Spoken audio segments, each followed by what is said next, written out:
Jai Hind. Welcome to Top Ranker online classes. Today I am going to start the second session of idiom and phrase. जैसा कि idiom and phrase के काफ़ी अच्छे session चल रहे हैं और इसमें मैंने पहला सेशन ऑलरेडी ले लिया है। उसमें जो 10 आपके मोस्ट इंपॉर्टेंट इडियम फ्रेज थे वो मैंने करवा दिए हैं। अब जो आज है आपके 10 वो मैं करवाने वाला हूँ। चलिए तो आगे हम देखते हैं। ये ऑलरेडी मैंने कंप्लीट कर लिया है। ये सभी आपके जितने भी 10 है 10 मैंने कंप्लीट कर लिया है प्रीवियस वीडियो में। आज जो होगा आपका वो होगा यहाँ से हम क्या करेंगे 11 से स्टार्ट करने वाले हैं। आपका ये आई थिंक ये वाला भी हो चुका है। देन उसके बाद में आपका ये हो चुका है, ये लास्ट था। ये 11 में यहाँ से स्टार्ट करने वाला हूँ। आज का सेशन जो हमारा होगा वो यहीं से स्टार्ट होने वाला है। ओके तो चलिए स्टार्ट करते हैं इस वाले सेशन को। क्लियर है? चलिए कह रहा कि पहला कह रहा कि पहला आपका जो है दिया गया है अ मैन ऑफ लेटर। कह रहा कि a man of letter that's mean विद्वान लेखक, ऐसा व्यक्ति जो बहुत ही क्या हो, अ लिटरेरी मैन, ऐसा व्यक्ति जो बहुत ही नॉलेज रखता हो किसके क्षेत्र में, लिटरेचर के क्षेत्र में, या बहुत ही ज़्यादा मतलब बुकिस नॉलेज ज़्यादा जिसके पास होती है उसे हम कह सकते हैं। ठीक है, तो आपको यूज कैसे करना है, देगा अ मैन ऑफ लेटर, इसको आपको लिखना है सीधे। कैसे? सीधे तौर पे आपको लिखना है इसको कैसे लिखना है, विद्वान लेखक या विद्वान, ऐसे करना है। फिर इसको करना है डॉक्टर बीपी है ना, बीपी है ना सरीना as a man of letter. कह रहा है कि बीपी सरीना क्या है, is a man of letter. कह रहा है एक ऐसे व्यक्ति हैं, अ मैन ऑफ लेटर मतलब क्या है, एक विद्वान व्यक्ति है। इसको हम वाक्य में प्रयोग कर सकते हैं। देखिए इतना ज़्यादा है ना, ये आपको बस एक वाक्य में प्रयोग कर दिए और पूरा का पूरा आपका नंबर लेके चले जाएंगे। ये पूरा मैथ की तरह आपको नंबर मिलता है। इसमें आप अपने तरीके से कुछ भी कह सकते हैं, बोल सकते हैं जिसको भी आपको मन लगे, है ना। बोल सकते हैं कि Kabir Das is a man of letter, Kabir कह सकते हैं Kabir Das is a man of letter, या जो आपके फेवरेट राइटर है उसको आप बोल सकते हैं कि he is a man of letter. कुछ भी बोल सकते हैं, बहुत ही ईजी है। ठीक है, इसका मतलब होता है विद्वान व्यक्ति। आगे देखिए, कह रहा a good deal of. A good deal of मतलब होता है वेरी मच, अ बिग, है ना, बहुत अधिक। क्या होता है? बहुत अधिक, अधिक। ये आप देख सकते हैं बहुत अधिक। यहाँ पे देखिए कह रहा है कि बहुत अधिक। ये क्या किया है, इसमें बहुत कार्य कर लिया और बोल रहा है कि बहुत अधिक मैंने प्राप्त कर लिया। आप भी तो ऐसे बोलते हो बहुत अधिक प्राप्त कर लिया है, इसको बहुत ईजी है। फिर कहते हैं ना बहुत अधिक। ठीक है, अ गुड डील ऑफ। कह रहा you have finished a good deal of और कोर्स, आपने अपने कोर्स को, बहुत सारा कोर्स को ऑलरेडी आपने कंप्लीट कर लिया है। आगे चलते हैं, है ना, सिंपल।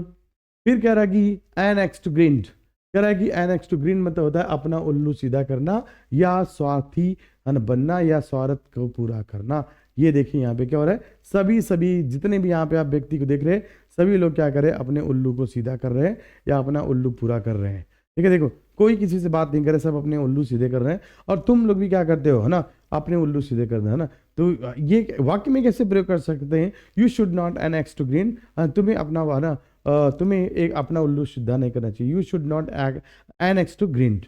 आप कैसे, he comes to me daily, वो मुझे मेरे पास डेली आता है, because he has an axe to grind, वो मेरे पास डेली आता है क्योंकि वो अपना उल्लू सीधा करना चाहता है। वो अपना क्या करना चाहता है, उल्लू सीधा करना चाहता है। He comes to me daily because he has an axe to grind. या कह सकते हैं you should not an axe to grind with anyone because, है ना, you are not a liar, you are not a thief. ठीक है, ऐसा। Next आगे चलिए, फिर एन एप्पल ऑफ डिस्कॉर्ड, या कह सकते हैं इसी को बोलते हैं, है ना, क्या बोल सकते हैं, अ बून ऑफ कंटेंशन। क्या बोलते हैं, a boon of contention. Boon of contention मतलब भी क्या होता है ना, ठीक है, झगड़े की जड़। क्या बोल सकते हैं, झगड़े की जड़। हम कह सकते हैं जब भी हम दो दोस्त होते हैं उसमें एक ने एक दोस्त ऐसा होता है, वो हमेशा वही झगड़े की जड़ होता है। हम कह सकते हैं ही is a boon of contention, वही झगड़े का जड़ है। या आपने देखा होगा जो आपका यहाँ पे है ये नल्ला, नल्ला तो आप लोगों को पता ही होगा कौन सा है। देखो ये नल्ला है तुम्हारा, एकदम नल्ला दिख रहा होगा एकदम अच्छे तरीके से। तुम्हें पता होगा नल्ला कौन है ना, पता? बहुत बढ़िया, बहुत बढ़िया। ये है आपका नल्ला।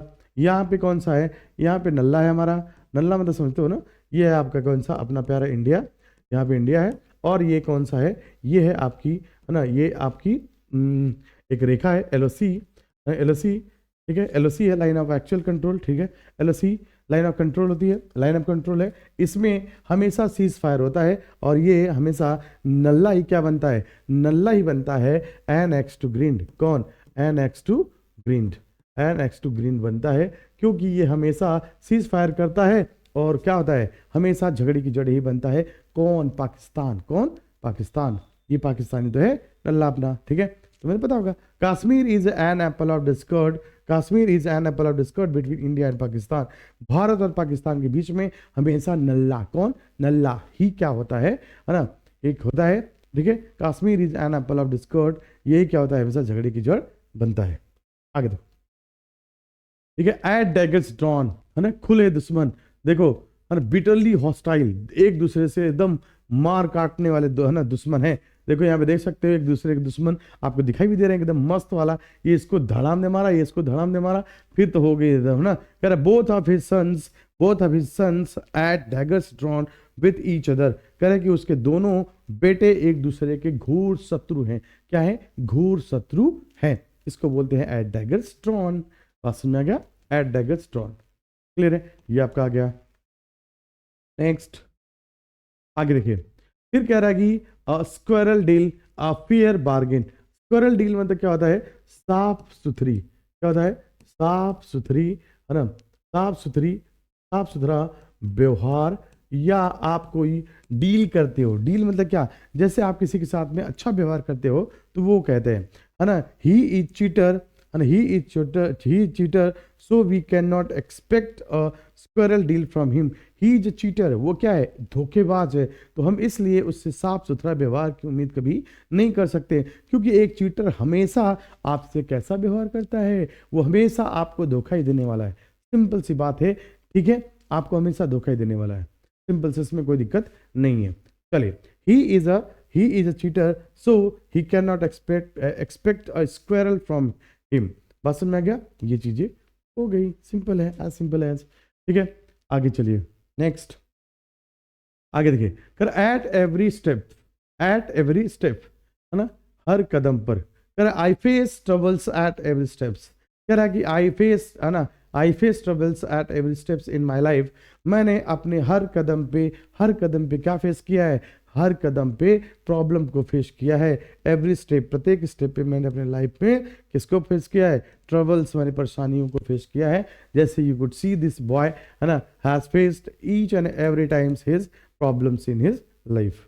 आगे चलिए, नेक्स्ट फिर कह रहा है कि एट 11 आवर्स मतलब क्या होता है? एट 11 आवर बहुत इंपॉर्टेंट है, इसको आप, है ना, रख लीजिए, क्योंकि 2 से 3 बार एग्जाम में पूछा गया है, बहुत सारे एग्जाम में पूछे जाते हैं, ठीक है। कह रहा है एट 11 आवर्स मतलब होता है एट लास्ट मोमेंट या अंतिम क्षण में, ठीक है। He refuse to go with me at 11 hour, है ना, ही कह रहा है he refuse to go with me at the 11th hours, ठीक है, एट 11th आवर, अंतिम घंटों में उसने, अंतिम समय में उसने मुझसे मना कर दिया, है ना, कुछ करने से या मेरे साथ जाने से। क्लियर है? आगे चलिए, सिंपल है, आगे देखिए, कह रहा है कि eight his fingers and, at his finger and मतलब रेडी इन माइंड, हर समय याद करना, मतलब कुछ ऐसे होते हैं जो हमेशा क्या करते हैं, कुछ लेके हमेशा मगअप करते रहते हैं, याद करते रहते हैं ना, हमेशा याद करते रहते हैं। अरे उससे कुछ होने वाला थोड़े। Try to understand the concept, concept को समझो ताकि आपको चीज़ों को, है ना। The rules of the grammar are not at his fingers ends, कह रहा है कि रूल्स ऑफ द ग्रामर, जो ग्रामर के रूल्स होते हैं एट हिज फिंगर्स एंड, वो हर समय क्या करता है ना, हमेशा ग्रामर्स के रूल्स को क्या करता रहता है? याद करता रहता है, ये वाले वो वाले ये वाले वो वाले, जैसे तुम लोग क्या करते हो।